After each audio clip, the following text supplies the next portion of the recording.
Well, welcome back. I think it's about 2 o'clock here in the central part of the United States, and we'll visit this piece that we worked on earlier. I took the cartoon out from under it, had white paper, and what that was the pattern that I had drawn for this thing. And so I wanted to preserve that pattern, and in fact, there's everything right there. That's the Holy Grail. Whoop. Rotate your phone. Anyway, so that's where I put the pattern after I get done with it. And some of them have been there for ever. I have stuff going back, many, many, many years. Anyway, this thing's turned over now. It's all soldered on the other side. I took you through about a little more than half of it. And so I had to clean this, although it looks nice and clean on this side. There's the whole window. Let me back up here so you can get a look at it. There's the whole window. And what I'll do is finish soldering it after I get through visiting with you all. And then I'll let it set the rest of the day. And then tomorrow we'll start the cementing process. I'll probably come back and have my wife hold the phone so I can show you how to cement these. You certainly don't have to have much skill or experience to do that. But anyway, I'll show you how that's done. And then after the cement dries for about a day or a day and a half, then we will, hi to my friend Pascal from France. Anyway, Pascal's trying to kind of update his English a little better. Boy, he picked the wrong guy to learn English from. Anyway, we'll update you as we go along here on the process of actually finishing this thing up.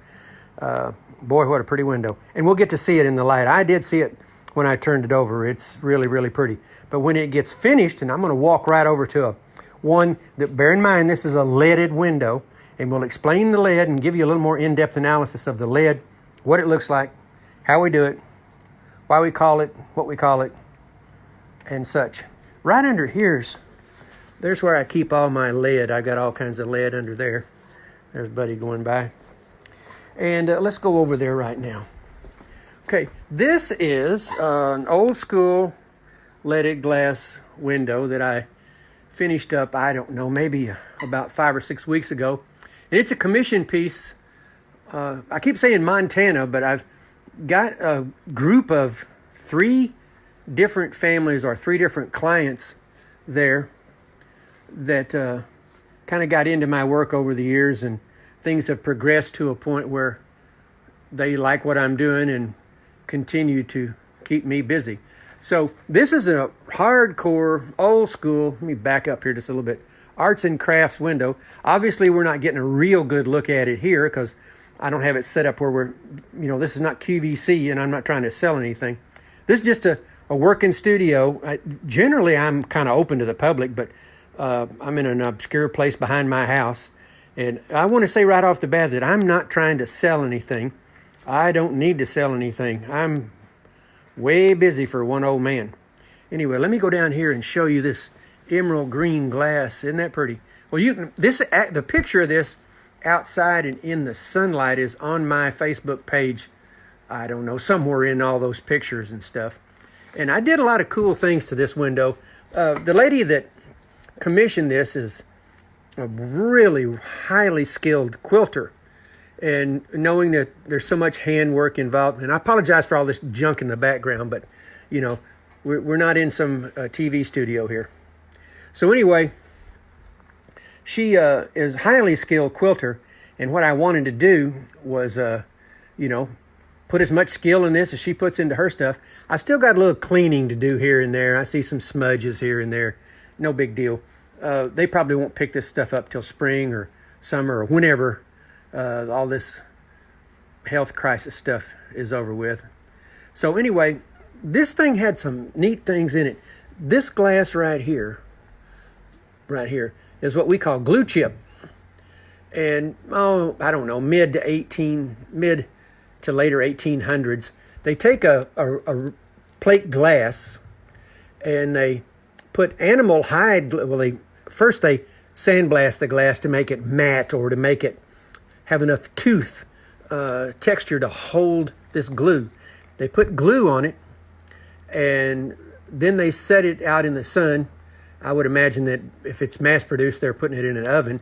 And that glue hardens up and takes a hold of the glass and chips that glass.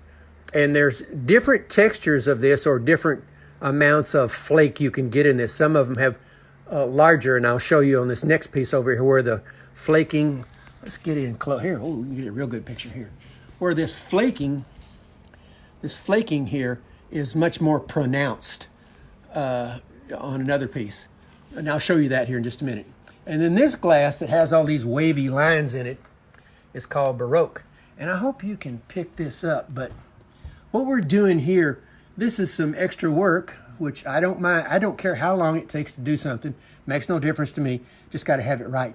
But look at this. I took these two pieces out of the same sheet in the same place. So I've got these lines that connect, even though it's two separate pieces. Now, the less expensive way to build one of these is just whack that glass out. It's clear. So you can, this piece could not be like that one, blah, blah. Anyway, it's much more difficult, and you have to really think ahead to get the book matching to work out. And here we are right over here, same stuff. See, so this line here travels, and you can see it come over here. So we have a, look at this. I took, here we go. Get in the right place, Jerry. There you go. This line here goes up into there. So that's all just attention to detail, stuff you're trying to do, to make your work look more professional. And you do it where you can. Obviously, you get into places like here that it's not quite so easy to get that concept created. Anyway, so what I did, I've got the emerald green going around this window, and got some work up in the top. And then I've sandwiched that green between the glue chip. And then, I like to add a little touches to stuff. So I have some heavily textured glass right here, totally different. And I cut that glass to fit into these little spots here to break that green line up. There you go, right there. And, it adds a little different look to the glass. And then right up there we go again. And then all of this lead, and we're going to talk about the lead in just a second. All of this lead is 1/4 inch thick lead. And then here, boy, I've got it hidden good. And here, anyway, there, I've added 1/4 inch zinc. So let me grab a piece of, here, why don't I just show you? All right, that's 1/4 inch lead. I'm trying to figure out, oh yeah, I'm down here. That's 1/4 inch lead, and there's the channel that the glass fits in. Let's just take a one-handed. This is not quite so easy. There you go. Now, see, and I've got it fitting in that channel. So that's the 1/4 inch lead came, and then a whole program with another animal to it. Here we go. That right there is the 3/16 glass, and we're in the channel. So you got little or no room under there for that. So this window went actually pretty well. It's somewhat arduous, but nothing crazy until you got into this 3/16 lead here. And now that doesn't look like any big deal there, but man, I remember that one. That was working on me pretty good to get all those pieces. And then you just can't have these lean in every direction. They've got to look right, match up with this other side as, of course, best you can. Then I put these green jewels in there, faceted jewels. Aren't those pretty? And I thought that looked real good. This in the light, this glass in the light is really, really pretty. I'll figure out how to point this camera and talk at the same time sooner or later. And then this one here was somewhat difficult, but I guess all this is, I don't know. Anyway, and then I put these two smaller amber jewels there. And we've got the larger lead and then the narrower lead. I like to do stuff like that. I like to combine a couple of different sizes of lead.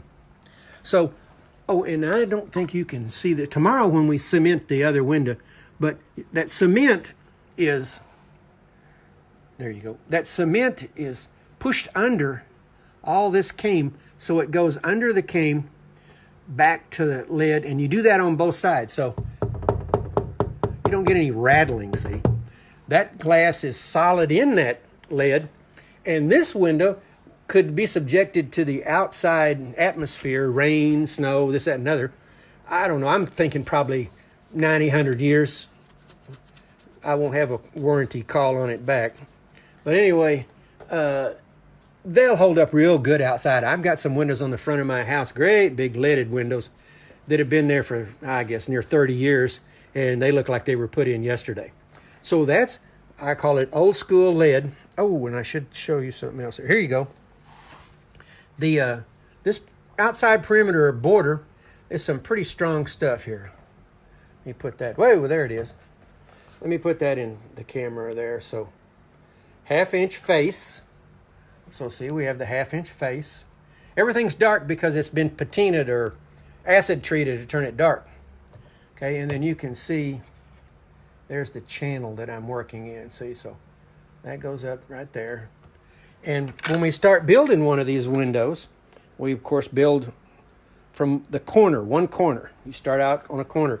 Probably started this window, I don't remember, it's been 6, 7 weeks ago, and a lot of, the work goes on and on and on. Anyway, probably started in this corner and went out that way, and away we go.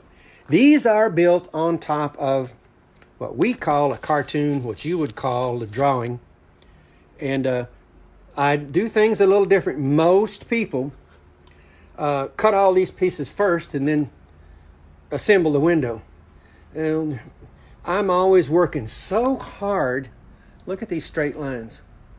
I'm working so hard to get these lines straight that if I cut all these pieces to start with, then I get into having to fight these pieces to, and then guess what happens if a piece is just a little too narrow? Well, you get to cut it again. Or if you're not really into, I hate to say, if you're not really into high quality work, then maybe you'll just fudge it a little bit. But when that happens, your line may be a little bit off going up, or your line may be a little bit off horizontally, and then, I don't know, I can't live with that. That if I looked at this window and saw lines that weren't straight, I just couldn't take it. So anyway, that's lead, a leaded glass, old school, arts and crafts window. Now, after I did that window, my clients out in Montana, these people, the lady that owns this is actually related through marriage to the fellow that owns this window. And this is a copper foil window.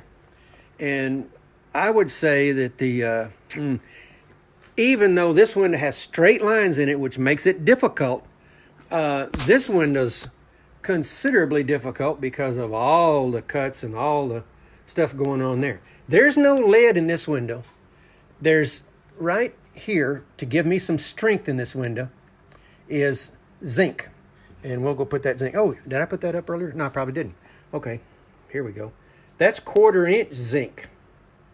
Zinc is a material, a metal, that you can solder to. And I used that 1/4 inch zinc across here. Oh, look at there. That must have, wow. Must be one that we must have cut for this and had an extra one. Anyway, and I put that in there to give this window a little bit more strength. And also, of course, it's got the 1/2 inch zinc channel, came, we call it came, whatever, channel on the side of this window all the way up. Now this window, we're going to talk about the glass. Oh, this window is going to look incredible. Let's see if I could get up and give you a little shot of that. Really not seeing that blue like you should. There's some of the yellow. And this window, what I was trying to do here, and I hope you can imagine what's going on here. Look at this. I've got so much stuff hanging. Here's a piece hanging in front of here. How about those fish, huh? What do you think? Anyway, there's the top of it coming on down. And I put that arch in there. Man, I think that's pretty. But anyway, what I was trying to depict here, see the marble, I've got kind of a marble column here and then a marble column here. And then I wanted to have my pardon my hand there. I wanted to have this marble ledge going across that thing. I should use this for a pointer. Yee. All right, I wanted to have that marble ledge going across there. And the idea of this is, or in my head, the client that owns this probably, I never did really talk to him about this, but I wanted you to be walking down this little walkway in this real nice veranda-like part of this home, and there's these columns. There, let's see. Where's my pointer? There it is. Okay, these columns are, and you walk along and see those columns, and you look down and you see this beautiful garden, and you're just walking along, and there's column after column after column after column, and there's all these flowers. And then, if you looked up, you know, you're walking along that terrace, the walkway.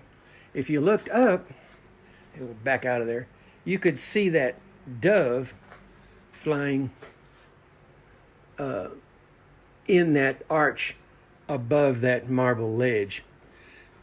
So anyway, that's what I was thinking about. Now, this might be interesting. This glass right here is a clear glass, and the prerequisite to building this thing, or what the client wanted to be able to see through it, or have light through it, but not have, you know, it's in a room where they don't want people looking in and seeing. If you back away from this window just 3 or 4 feet, everything behind it is obscured. In fact, there's a cabinet door behind here, and it's starting to obscure that. But anyway, this glass, let me back up here. That glass and that glass are different. Now, maybe on this camera they look similar, but it's textured. And if I go on down here, I'm using a special glass in the background all under here. Man, that's pretty glass. Look at that. I'm using some special glass, and we call this, some people call it different things. We call this confetti, fractured streamers. And see, this is all glass this clear glass, that glass right there, is rolled out onto on a table after this glass is super hot, a couple of 1,000 degrees, rolled out onto a table, and these little chips are laying on that table along with these little slivers of glass. And so what I'm trying to do here is depict or make you think in the background, as we pull away from that thing, make you think that there's foliage in the background. Well, as we come up out of the flowers, of course, we're going to want to get out of that foliage. I guess you know, up to the artist, you know, you could just have the foliage continue on here. I could have, in fact I did here, have a little bit less foliage. And I've actually thrown a little bit of another color. See that? A little magenta, purpley little pieces with some chip in it to kind of come up out of the foliage. And I was real worried about the transition from here up on the other side of the ledge. So that's why we end up with very little of the foliage here. And then up here we have none of it. Now, this glass is the glue chip, more or less sister to this glass. And if you look at that glass and this glass, you're going to see that these chips are a lot larger. This is a different type of glue chip. It's called Oceana is what it's called. There's half a dozen different kinds. Anyway, that's Oceana. And then the bird, in the light, this bird's real pretty. And the reason that this window is what we call copper foil is I needed to get into all this serious detail. Now, back in the days of Tiffany, they may well have done this in an 1/8" lead, which, man, I'd have to have therapy after I got through with this thing with the 1/8" lead. I could do it, but, oh, man, the work going into that. Well, I don't mind the work, but that's just insane. So I'm not doing that. Anyway, this is copper foil. And how that works is every piece of glass, I'm going to show you. Every piece of glass, ooh, there you guys are. Every piece of glass is cut. I just have a piece of round glass here.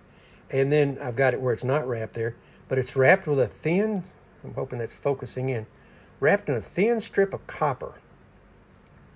And then all those pieces, of course, have all that copper. If you look at my Facebook page, there's some, I've got a lamp in there, I think, a laburnum lamp. We'll look at that laburnum in a minute again. Anyway, the laburnum lamp is a copper foil lamp. And what copper foil does for us stained glass artists, it allows us to get into some really fine detail. And for guys that build lamps, and I did say earlier that I cut all these one at a time. I cut all these pieces here one at a time, sets on the cartoon, then another one, another one, another one. Guys building lamps, and me included, we cut all the pieces first on a lamp. And that works out real well too. They're generally, and all this glass, by the way, is picked out on a light table. So I know pretty much what it looks like and where it's going to go. And for instance, see right here, I've got a little color change right here in this part of the sleeve.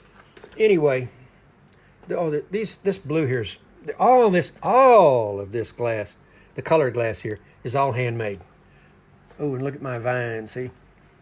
Down in there. This vine's got some brown in it and some green. It's very pretty. And then I went up here and I added some yellow to this green glass here, variegated yellow. And I wish you could see this glass in the light. It's this, when the light gets behind it, it's this super soft lavender white mix that fits just perfect with this bird. And the bird, of course, I painted that. That's kind of the part of this stem of this leaf going behind his head there.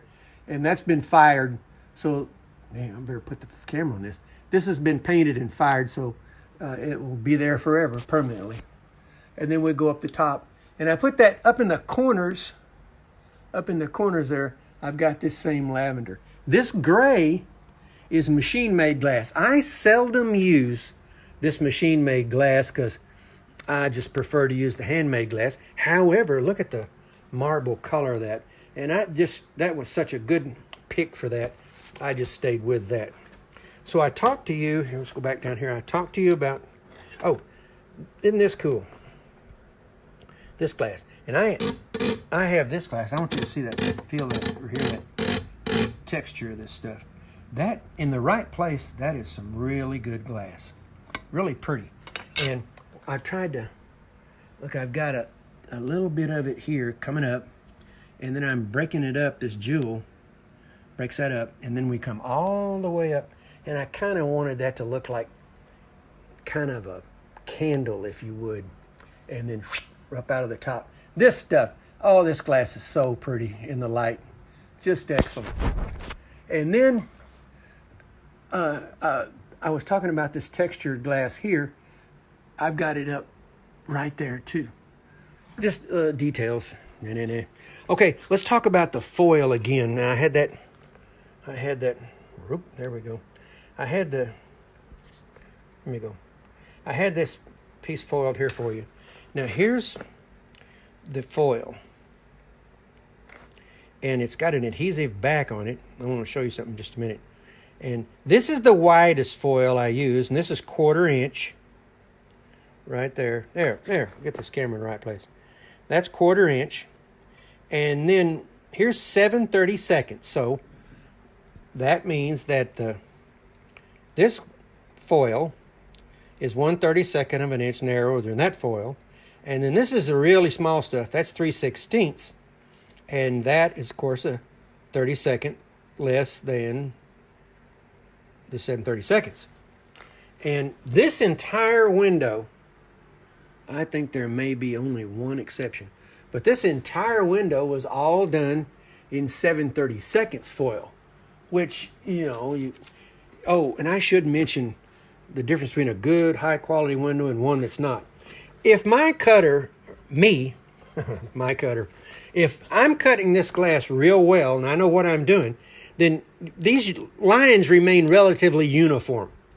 And everywhere, and you can take this to the bank, anywhere you're looking at a stained glass window that's been done in foil, everywhere that you see a whole glob of solder, that's the cutter didn't cut that real close.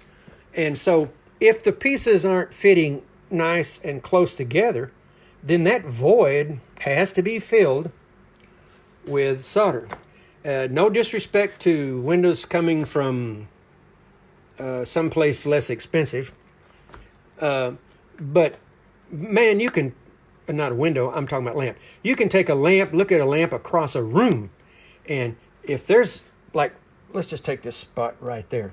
If I didn't get this glass cut real good right here, then that hole, or the difference between where this piece of glass is and this piece of glass and this piece of glass, that's going to have to get filled with solder. Well, maybe to the less sophisticated eye, that's all right. But, for those of us that are deep into this stuff, that's just not good. Having said that, I'm pretty good, but there's a lot of folks out there that are real good. And those are the guys that I look up to, that I'm in awe of. And I don't know whether I'll live long enough to get as good as they are. I'm 72, so I've got a whole lot more behind me than I have in front of me. But it's not for lack of trying. I'm working hard to try to get good. And people that do this, well, we know what we're about, how well we're doing. And I'm not trying to, ram this stuff through. I have absolutely no concern whatsoever for how long it takes to do one of these.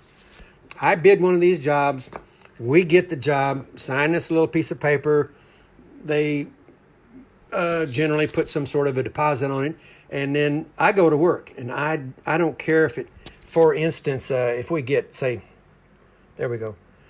If it takes all day long, 2 days, 3 days, I don't care. How long it takes to get that the way I want it, that's how long it takes. We don't care. Anyway, so we're back to the foil. So 3/16 foil, and I'm going to slip over to the, right over here. Now these lamps are done, built onto a form. This lamp was built on a single form. This lamp's real old. I built it many years ago, and it was built on 2 forms.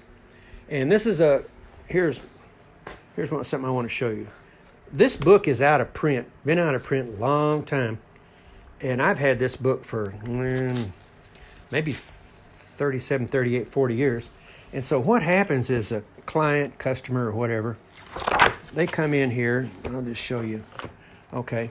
And they look at these lamps. There we go. And let me turn this here where you can see that a little better. Oh, they got the light on it wrong way. They look at, now that's the real thing. That's a Tiffany lamp from 1906, and it's the Wisteria. I've done 2 of those, and let me tell you, if you can knock one of those out and make it look like that, you're really good. And let me tell you, there's people on Facebook, even there are hobbyists, if you will, that are on Facebook that have done that lamp and they can make it look that good. And those people have a level of skill very high. Back to this guy. This is a trumpet creeper. This is out of the Tiffany catalog, or Tiffany book 2. And let me slip right over here and turn this light off. Here, look at these guys. All right, there we go. And let me turn this. I'm just wandering around here. Give me a second. There we go. Okay, here's what you're paying for when you buy one of these high-end lamps. You're paying for not only the skill of the artist to execute one of these. Man, I tell you what, I've been looking at this. I've had this lamp about 15 years. I just sold it about a week ago, and the reason was that, golly, isn't that pretty? The reason that I sold it was I've got about 5 of these that I've kept. I don't know how many I've actually done over the years. Quite a few. Anyway, I kept this lamp because I loved it. And then I reached an age that I thought, you know what? I don't want to just drop dead here on this work table one afternoon and not know where this stuff went. And so I've started selling, a key piece here or there to put it somewhere where it would be passed down from one generation to another. And so one of the things, I've never sold one of these lamps to anybody that didn't have children, because I want these things passed down. So anyway, let's go back to, why people pay what they pay for these. This, I'm using, of course, real high-end, high-quality glass. And my friend Scott Riggs there's nobody, I shouldn't say that. There's about 3 or 4 or 5 people, 6 people in the whole U.S., I think, that can achieve that level of craftsmanship. And what we're looking for here, let me take my finger right here. Here's 5 pieces of glass in this one leaf, and this thing is taking a curve or a turn up. And so I cut all of that glass from the same place on that sheet of glass. I should grab one of those sheets of glass. But anyway, I'll do that. This could go on forever. I don't want to burn everybody up here. But I cut it from the same sheet of glass so that it looks like it is in nature. Even like I don't know what I'm trying to say. I'm just trying to say that if you just look at one of these less expensive lamps, the flowers are all orange and the leaves are all green, blah blah. I just hate that. That's just. And then this term Tiffany lamp is so loosely used. And I've had people come in my shop and they call me on the phone and said, "Do you repair Tiffany lamps?" I said, "I sure do." So they bring a lamp in here and it's something that came out of a garage sale. It's $25. And I told them, well, now, the first question I always ask, is there sentimental value attached to your lamp? Well, no, I just bought it at a garage sale. I said, well, I think 25 might have been a little steep for that. And, just be honest, that if it's something good, it's something good. Anyway, this particular lamp, and I hope you can see that, the wisteria have this opening at the top. This is brass, and there are 5 pieces of this brass. And this lamp was constructed before I discovered this other way of doing it, and it was built one section at a time. Now, this Tiffany lamp, like so many, repeats itself 5 times. There are 5 sections of this lamp that are built one at a time. And let me show you something. So how we'll talk about the 5 sections. See that glass? It looks like a foot right there. Well, let me rotate this around. There it is again. And there it is again. And there are 5 sections. All right, so we'll call them 1, 2, 3, 4, 5. And you build them on this. This is old school, a long time ago. Now we're building them on a single form. But I built it on one form. When you bought that system of doing it, you got 2 forms. So you'd build 5 separate sections, all various, they're alike. And then you'd put 2 forms together, and you'd put, say, section 1 and section 2 side by side. And then you cut or add in the bridge pieces. Now, I did a pretty good job putting this thing together because I'm not exactly sure where those sections are, and I can't even get up on top of this thing, and I can actually find them up there. But if you look at the lamp, I can't get the side of this thing. Look at this. See how uniform that is? I love this. Anyway, they're connected.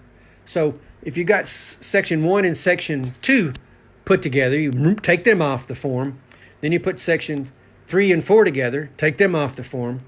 And then you take 4 and 5, move the form. It's getting complicated. Move the form under and put the 5th section on, and then get the whole thing all soldered together. That's a chore. Anyway, nowadays we have, let's see if I can turn this little lamp here on. Nowadays we have a single form for most of this stuff. Now we're going to end up with too much light here, but anyway, this lamp is Tiffany's Laburnum, and I've got too much light in it. Normally I use these little 11 watters, and they not so bright. But I use this lamp a lot of times on my work table to light what I'm doing, so I'm not too concerned about it. I've done 2 of these, sold one of them, it went into a special place. Anyway, maybe we can come in here and look at a little bright. There's the solder work inside. And I keep talking about Scott Riggs. You'd think I'm an agent for Scott Riggs, but he puts all this stuff on Facebook, show you how to do these things. There are 6 wires that go up inside this thing to give it more strength. And I just saw a wire. There it is right there. I don't know whether you can, there's a wire. Yeah, that's real pronounced there. Anyway, there's a wire right in the center of my picture. There's a copper wire that goes up all the way up into the top. And then, if you can believe this or not, there's another piece of wire. Where's my finger here? There's another piece of wire that follows the full perimeter of this lamp all the way around, giving the lamp more strength. This lamp hangs, and let me show you. I'm gonna flip this light back on. Here we go. All right. I wanted to show you one more thing here. There we go. There's the lamp in the, I'm gonna hold this the right way. There's the lamp in the Tiffany book. Hang on with me. There we go. There's the lamp in the Tiffany book, and that's called a bird skeleton base. And oh man, I had a chance. This is 1906 again. This lamp built in 1906. Most all these lamps were built by women, by the way. Anyway, I had a chance to opportunity to buy these bird skeleton bases. Now that's kind of why these lamps are so expensive. The wholesale price on that base a couple of years ago, 2 or 3 years ago, was about $1,650. And I just sat there and let it go by. And now the fellow that made here's a beautiful base right here. This is the real thing. That's another difference between these really good lamps, high-end lamps, and this junk you see in, I don't want to badmouth anybody, but anyway, these lamps that you see that are, $300 or $400. Well, they got pewter bases or pot metal bases, and that's just, if you're going to take the number of hours that it takes to build one of these, not to mention the skill, and then you're going to put it on a, $95 base, that's just absurd, Who's going to do that? No. So that's why one of the reasons these lamps are so expensive. I think about 2 years ago, the wholesale price on this base, I think, was approaching about $1,000. And I'm thinking now, I looked here just recently because I've got a customer's interested in a lamp. And I don't know, I swear, we're up about $2,000 or so on this base now. So what happened was that there was a company called Odyssey that built all the parts and the hardware, the bases, the molds, the patterns, everything. And it was expensive enough, but not ridiculous. Anyway, Mr. Paul Christ, owned this business. And he got older than I am and just said, I've got to pull the plug. I need to retire. Well, there was a mad scramble to grab what was left. And now there are several outlets that are, and foundries. This stuff has to be cast.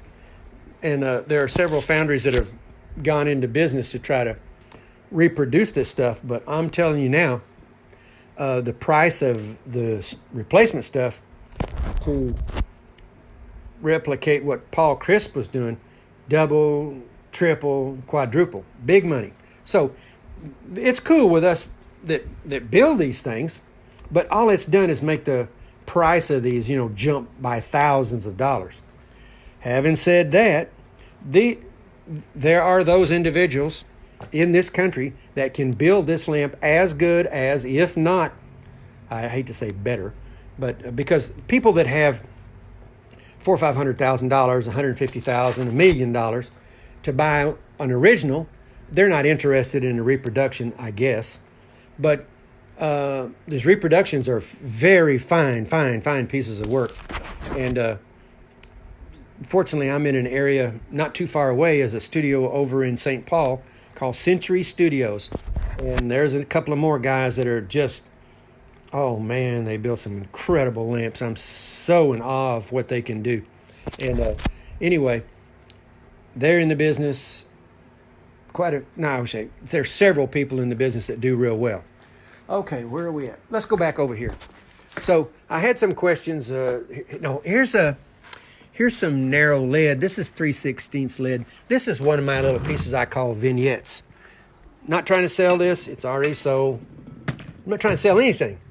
Anyway, what we've done here, I just think that's cool. We took some bevel glass and just made this little piece and put the confetti out in the perimeter or border.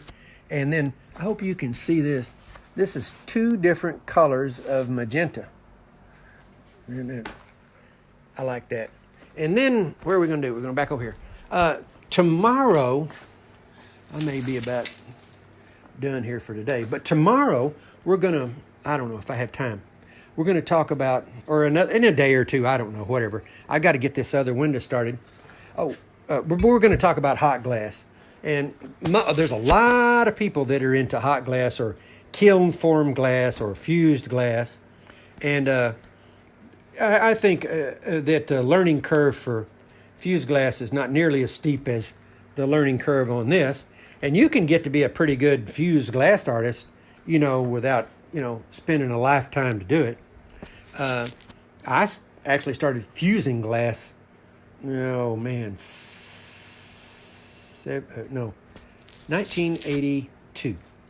Yeah, that's right, 1982. So I actually got into it back there a little bit.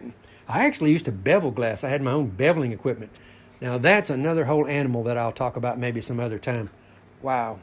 The learning curve on that was major steep. And I had so much money invested in the beveling equipment that I just actually had to learn to do it. But anyway, I'll tell you that story. It's pretty interesting.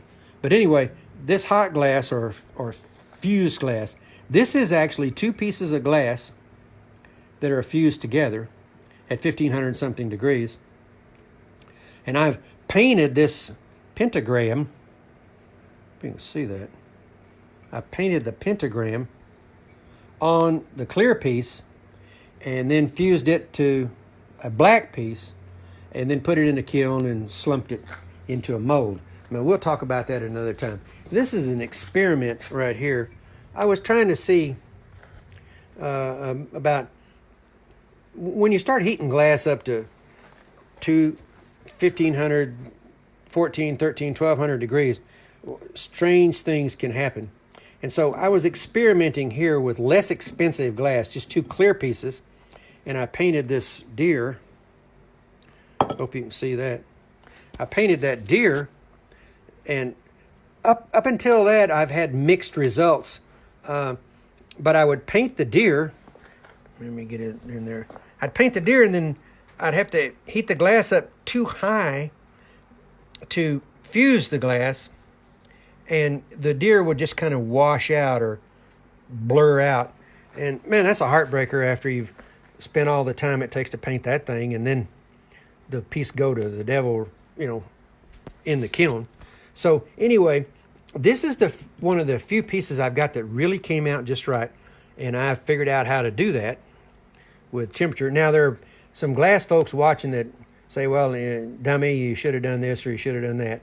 And heck, I'm always open to a better way.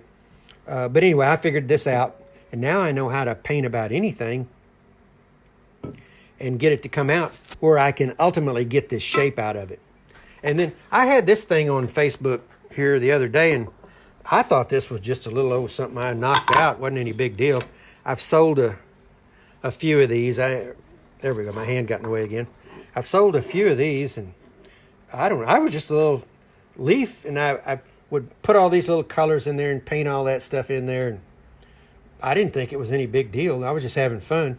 And so I made one, and somebody came in my shop and went crazy over it and bought it. And a lot of this stuff I'm just experimenting with. And then, so I put this thing on Facebook, and I swear I got more positive responses out of this thing than I would out of, some major league piece here, which is cool. Anyway, these are what I call vignettes, little small pieces. And I don't know, I've shipped those things all over the country. I don't know.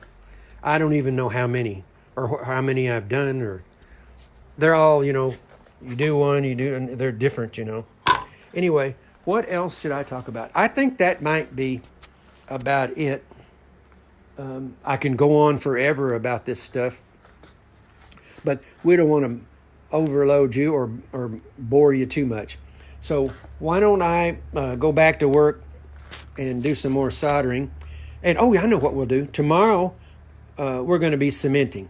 So tomorrow I'll come back. I'll give you a warning of the time and stuff. And I think it's taped anyway, or you can find it on my Facebook page. And we'll show you how the cementing is done. Man, that stuff is nasty. It's not my favorite thing. But anyway, we'll do that tomorrow. And then we'll patina. Let's walk back over. We'll patina this window here. And after we cement it, we're going to let it set for a couple of days, harden up real good. Then we'll patina it, and it'll be finished. And then I'm getting real excited because after this piece is done, I'm getting ready to do same client again. Let's run back over here and look at this thing. The same client. Here's a bunch of glass. There you go. And here. Now, man, there's glass here from way back. And I got another room behind my shop here that's got a whole bunch of glass in it. But glass people are just nuts for glass. I mean, we can't get enough. And there's glass in here. I pulled some of this stuff out. Let me look at one here. Oh, look at this. Uroboros. Oh, man. They went out of business here a couple of years ago. And I felt like I'd had a death in my family. Look at this. Man. Boy, I'll get some light on here. Somewhere here. Ooh, talk about potential. Anyway, let's see. I'm trying to look at the date on this. 2012. So that's actually not that old. I've got glass in here 30 years old. And you're just waiting on the right time to use it for the right project. And for instance, you might find this interesting. I want to tell you, this piece of glass, I'm just wandering around here. See this, there you go. See that piece right there? And this piece right, oh, wrong one. Sorry, hang on. This piece, that piece, and that piece, what I'd call, the bottom of the stem there.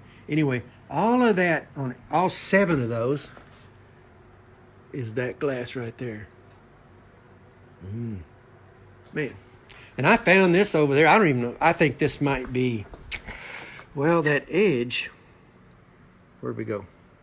That edge on there. A lot of times you can look at the edge and kind of figure out who it comes from. I don't know who. There's a company called Yakagani. I think that might be Yakagani, but I'm not positive. Anyway, we just get up there and poke through there and find stuff. I got another whole room full of a whole bunch more. And then, last thing for today. I forgot where I was going with that. The same fellow that commissioned this big window here and that owns this lamp has commissioned another window the exact same size as this one. And this window will go on the right of this big picture window he has. And then the new window, same size, is going to go on the left of the picture window. And we're going to do another Irish cross. Now, if you look at my Facebook page, just recently I think I threw back up this Irish cross that I had done for some people that live close to my town here. Anyway, and we used, in the rows that's in that window, we used drapery glass. So look at this stuff. Now, the company that made this drapery glass was called Uroboros, and they went out of business.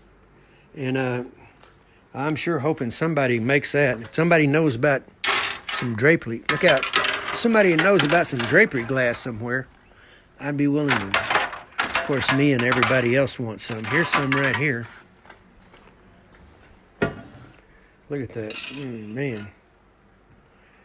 Now I have to show you how to cut that stuff. That's different. But anyway, that stuff is just like gold anymore.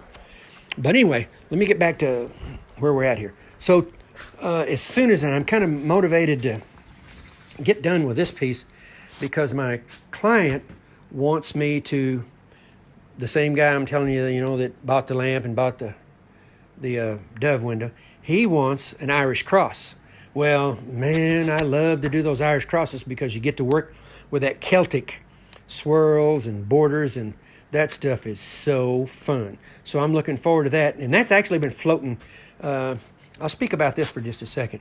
All these ideas, somebody comes in my shop and say, well, I want an Irish cross. So I've got a library, a lot of old books and stuff. So I start looking through this stuff, trying to figure out, what I want to do. And then it's kind of like a Rolodex inside my head. So these ideas start flipping in my head. And I just sit still on a little stool here by my bench, and I start writing down stuff that's coming to my head. And then we kind of start settling in on what I'm thinking about. And then I start drawing. And I don't sketch. I just not a sketcher. I always draw everything full size. So when I draw it up full size, and in fact, we'll step back over there again. This dove window, I drew it up full size, and it was totally different than this. I had a vase of flowers here. I had the irises up here, and I don't even remember what I had down here. Anyway, I put that up on, in fact, that ended up on my Facebook page. And then, I don't know, I wasn't that nuts about it. And then he wasn't all that enthralled either. And so we all have to be happy. So I just threw that idea away. And then this came to me. And this came out of the Rolodex that's in my head right here. And so then the arch, and I got here on this ledge, and I thought, oh my, what am I going to do up this side? I can't figure out what to do. And then this whole idea here came. So I'm not that unique. Every artist has a way that they produce their work, and what turns them on, what makes them, think the way they think.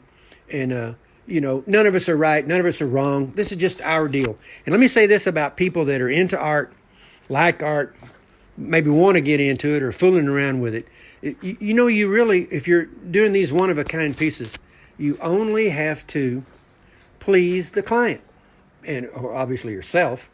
And so if 100 people look at something and one of them goes nuts for it, well, that's terrific, because there's only one of these pieces. So my client on this leaded piece just loves the piece, and my client here just loves this piece.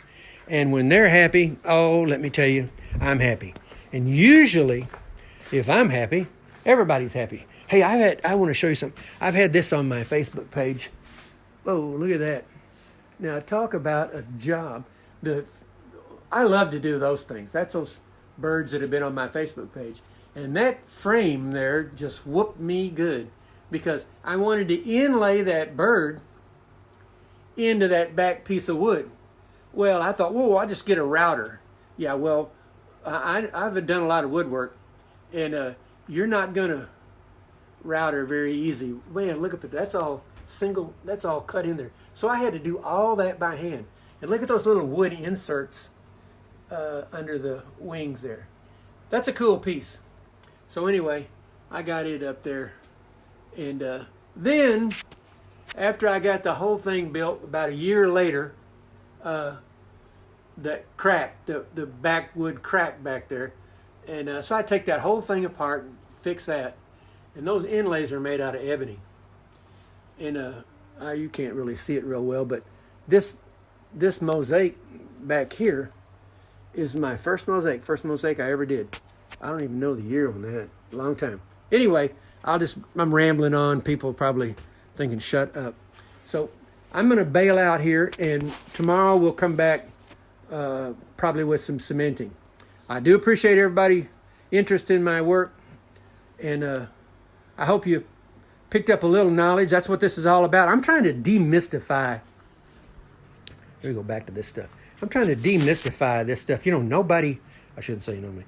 Most people don't have any more than just a passing knowledge of this craft, and I think they're interested, because I get so many questions constantly, and I think people are interested, but don't even know what kind of a question to ask. So it's really not that big a deal. It's relatively basic, the whole thing, and you just learn how to do it and do it. I guess that's what. And I'm going to leave you with this. And for those, there's lots of hobbyists out there that mess around with this stuff. And I want to say again, a lot of professionals that are better than I am. But I'm asked constantly, is stained glass hard to do? And my standard answer is no, it's not hard to do. But it's very difficult to do it well. And that's the way this works. And of course, if you've been doing something for decades, you get pretty good at it. And if you've been doing it for decades, you probably really like it. And like anything, if you really like something, you're really going to do well with it. So anyway, I want to say goodbye to everybody.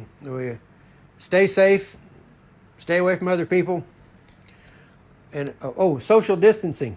Man, I've got that down.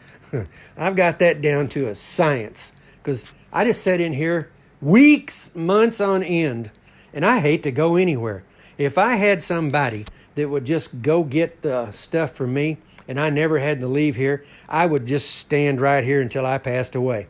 Because I get nothing out of leaving this room. I just love this work. And I hope you can feel my enthusiasm because it's for real. I love what I'm doing. Well, anyway, you guys take it easy. I will be seeing you tomorrow on the cementing. And it's drudgery, but we got to do it. So take care, everybody. Thanks so much for watching. I appreciate all of you.